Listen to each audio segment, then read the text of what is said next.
नमस्कार, संगीताज लाईफस्टाईल या चॅनलवरती तुमचं स्वागत आहे. आज आपण इथे 37 छातीचे मापाचे ब्लाऊज कटिंग करणार आहोत. कटोरीवाला ब्लाऊज आहे. तर इथे मी 1 मीटर अस्तर घेतलेले आहे आणि हा आहे तो ब्लाऊज पीस आहे. तर इथे मी अस्तरवरती डायरेक्ट कटिंग करणार आहे. 37 आणि 38 छातीचे ब्लाऊज असेल तर 1 मीटर अस्तरमध्ये डायरेक्ट कटिंग करू शकतो. तरी ती मी आधी अस्तरवरती पाठीमागच्या भागाचे माप टाकून घेते. तर इथे अस्तर मी फोल्ड करून ठेवलेला आहे. बंद साईड आपल्या साईडला घ्यायची. तर ब्लाऊजची पूर्ण उंची आहे 13 इंच. त्याच्यामध्ये 1 इंच घेऊन 14 इंचावर माप टाकून घ्यायचे. इथे मी खालच्या साईडून कापड सरळ करून घेतलेलं आहे. त्याच्यानंतर इथे मी 14 इंचावर माप टाकून घेते. इथे मी शोल्डर घेणार आहे 5.5 इंच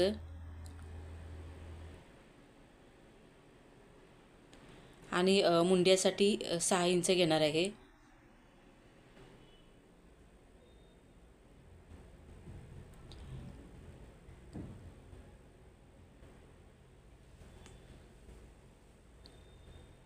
त्याच्यानंतर इथे मी छातीचे माप टाकून घेते. तर 37चा चौथा 9.25 इंच अधिक 1.5 इंच मी मार्जिन ठेवलेले आहे आणि कमर आहे 30 इंच. त्याचा चौथा 7.5 इंच अधिक 1 इंच टक्ससाठी घ्यायचे आणि 1.5 इंच मार्जिनचे घ्यायचे. इथे मी मुंड्यासाठी 1 इंच घेऊन गोलाई देऊन घेते. त्याच्यानंतर इथे मी गळा रुंदी 2.5 इंच घेतलेली आहे. आता आपल्याला इथे पाठीमागच्या गळ्याची उंचीचे माप टाकायचे आहे. तर मी खालच्या साईडहून जेवढा ब्लाऊजचा गळा तयार होता तेवढे त्याच्यामध्ये अर्धा इंच 1.25 इंच एक्स्ट्रा घेतलेले आहे. अर्धा इंच खाली कमरेसाठी कमरपट्टी लावण्यासाठी जाईल आणि 1.25 इंच गळ्याची पायपिंग करण्यासाठी जाईल. त्याच्या मापाने इथे मी मापे टाकून घेतलेली आहेत. टक्स रुंदी मी 5 इंच घेतलेली आहे आणि उंची 5 इंच. दोन्ही साईडहून अर्धा इंच घ्यायचे टक्ससाठी. पाठीमागच्या गळ्याची उंची खालच्या साईडला मी गळा रुंदी 2.5 इंच ठेवलेली आहे. इथे मी 1.5 इंच मार्जिन ठेवलेले नव्हते, 2 इंच घेतले होते. तर मी अर्धा इंच कमी करून घेतले. आता इथे मी कटिंग करून घेते.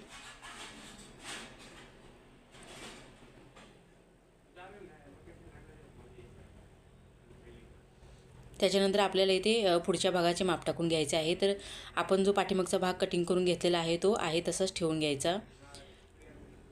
अस्तर डबल फोल्ड केलेले आहे. त्याच्यानंतर साईडहून चॉक मारून घ्यायचा आहे तसेच कटिंगची जशी माप आहे तशी त्याप्रमाणे.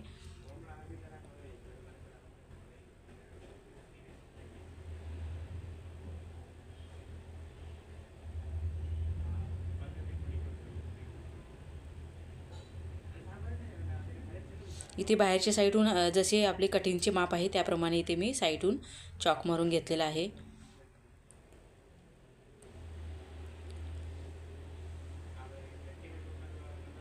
इथे मी खालच्या साईडला योगपट्टी 3 इंच घेतलेली आहे आणि बगलच्या साईडला 2.5 इंच.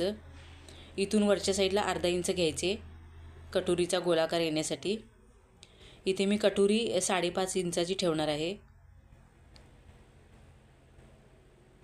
त्याच्यानंतर इथे मी गळा रुंदी 2.5 इंच घेतलेली होती, त्या मापाने माप टाकून घेते.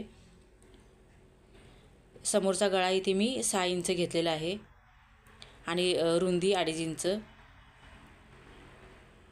त्याच्यानंतर इथून मी 1 इंचावर माप टाकून घेऊन गळ्याला गोलाकार देऊन घेतला. इथे मी अर्धा इंच आतल्या साईडला माप टाकून घेतलेले आहे आणि पुढच्या भागासाठी गोलाकार देऊन घ्यायचा मुंड्याला. इथे मी 2 इंचावर माप टाकून घेतले कटोरीचा गोलाकार देण्यासाठी. त्याच्यानंतर योगपट्टी खालच्या साईडला मी 1 इंच वाढवून घेतलेली आहे.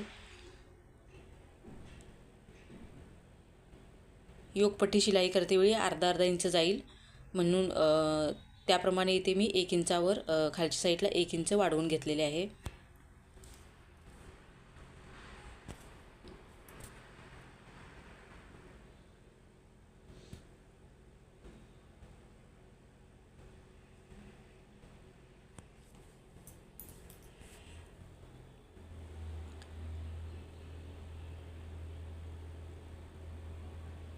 त्याच्यानंतर इथे मी स्लीवचे माप टाकून घेते. तर बाहीची पूर्ण उंची आहे 7 इंच, त्याच्यामध्ये 1 इंच घेऊन 8 इंचावर माप टाकून घ्यायचे. इथे मी अस्तर डबल फोल्ड करून ठेवलेले आहे. त्याच्यानंतर इथे मी 1 इंचावर माप टाकून घेतले. आता आपल्याला पाठीमागच्या मुंड्याची गोलाई जेवढी येते तेवढी मापून घ्यायची. तुम्ही तुमच्या हिशोबाने मापून घ्या. इथे 8 इंच आलेली आहे, सॉरी 9 इंच आलेली आहे. इथे आपल्याला पुढच्या साईडला कापड कमी पडतो, तर इथे मी आधी सरळ रेष देऊन घेते आणि कटिंग करून घेते.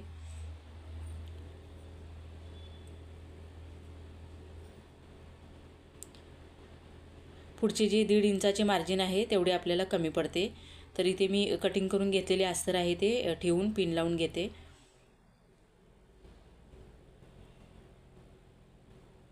त्याच्यानंतर अजून एक वेळा चेक करून घ्यायचे बरोबर आहे की नाही ते.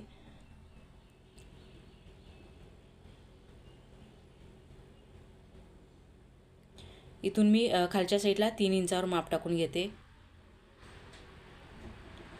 स्लीव जोडून झाल्यानंतर परत एकदा चेक करून घ्यायचे. त्याच्यानंतर शिलाई करून घ्यायची. त्याच्यानंतर इथे मी उरलेला जो अस्तर आहे त्याच्यामध्ये कटोरी कशी वाढवायची ते तुम्हाला दाखवते. तर इथे मी अस्तर फोल्ड करून ठेवलेला आहे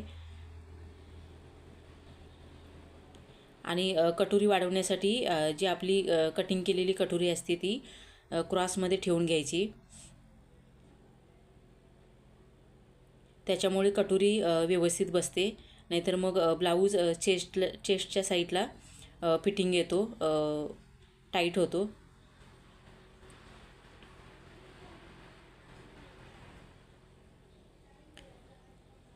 इथून मी अर्धा इंच वाढवून घ्यायचे आहे. तर जेवढा कापड आहे तेवढा बरोबर आलेला आहे आणि इकडून आपल्याला 1.5 इंचावर माप टाकून घ्यायचं आहे.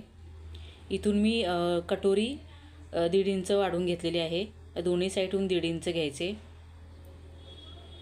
त्याच्यानंतर इकडच्या साईडहून आपल्याला सरळ रेष आखून घ्यायची आहे आणि इथून आपल्याला कटोरीला गोलाकार देऊन घ्यायचा. त्याच्यानंतर इथे मी कटोरी कटिंग केलेली ती काढून टाकली आणि आपल्याला इथे टक्ससाठी मध्य काढून घ्यायचा आहे कटोरीचा. वरच्या साईडला 1.5 इंच घ्यायचे आणि खालच्या साईडला 1.5 इंच घ्यायचे. त्याच्यानंतर रेष आखून घ्यायची, दोन्ही साईडला रेष जोडून घ्यायची आहे. इथे मी 1.5 इंचावर माप टाकून घेतलेले आहे टक्ससाठी दोन्ही साईडला. इथे बघू शकता तुम्ही कटोरी वाढवून झालेली आहे. आता मी कटिंग करून घेते. तर 1 मीटर अस्तरमध्ये 37 चेस्टचा ब्लाऊज कटिंग करून झालेला आहे. फक्त स्लीव्जसाठीच आपल्याला जोड येणार आहे अस्तरचे.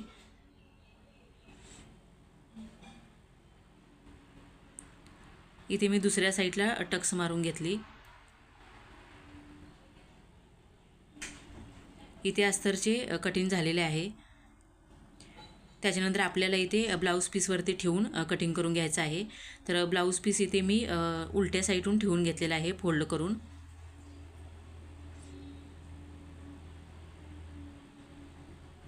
साईडून अर्धा इंच जास्त कापड राहील ब्लाऊज पीसचा. अशा पद्धतीने आपल्याला कटिंग करायचं आहे.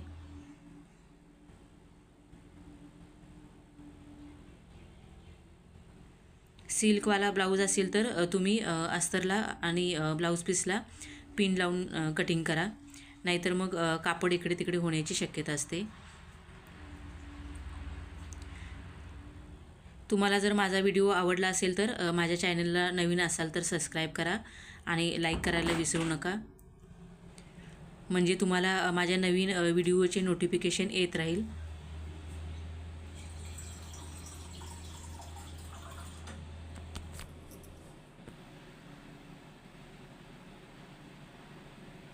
इथे कटोरीला टक्सच्या साईडला कापड कमी पडतो, तर मी पहिल्यांदा बाहीचे कटिंग करून घेते. टक्स आपण जेव्हा टक्स देतो तिथे मधली साईड अशी पण कटिंगच करून टाकतो.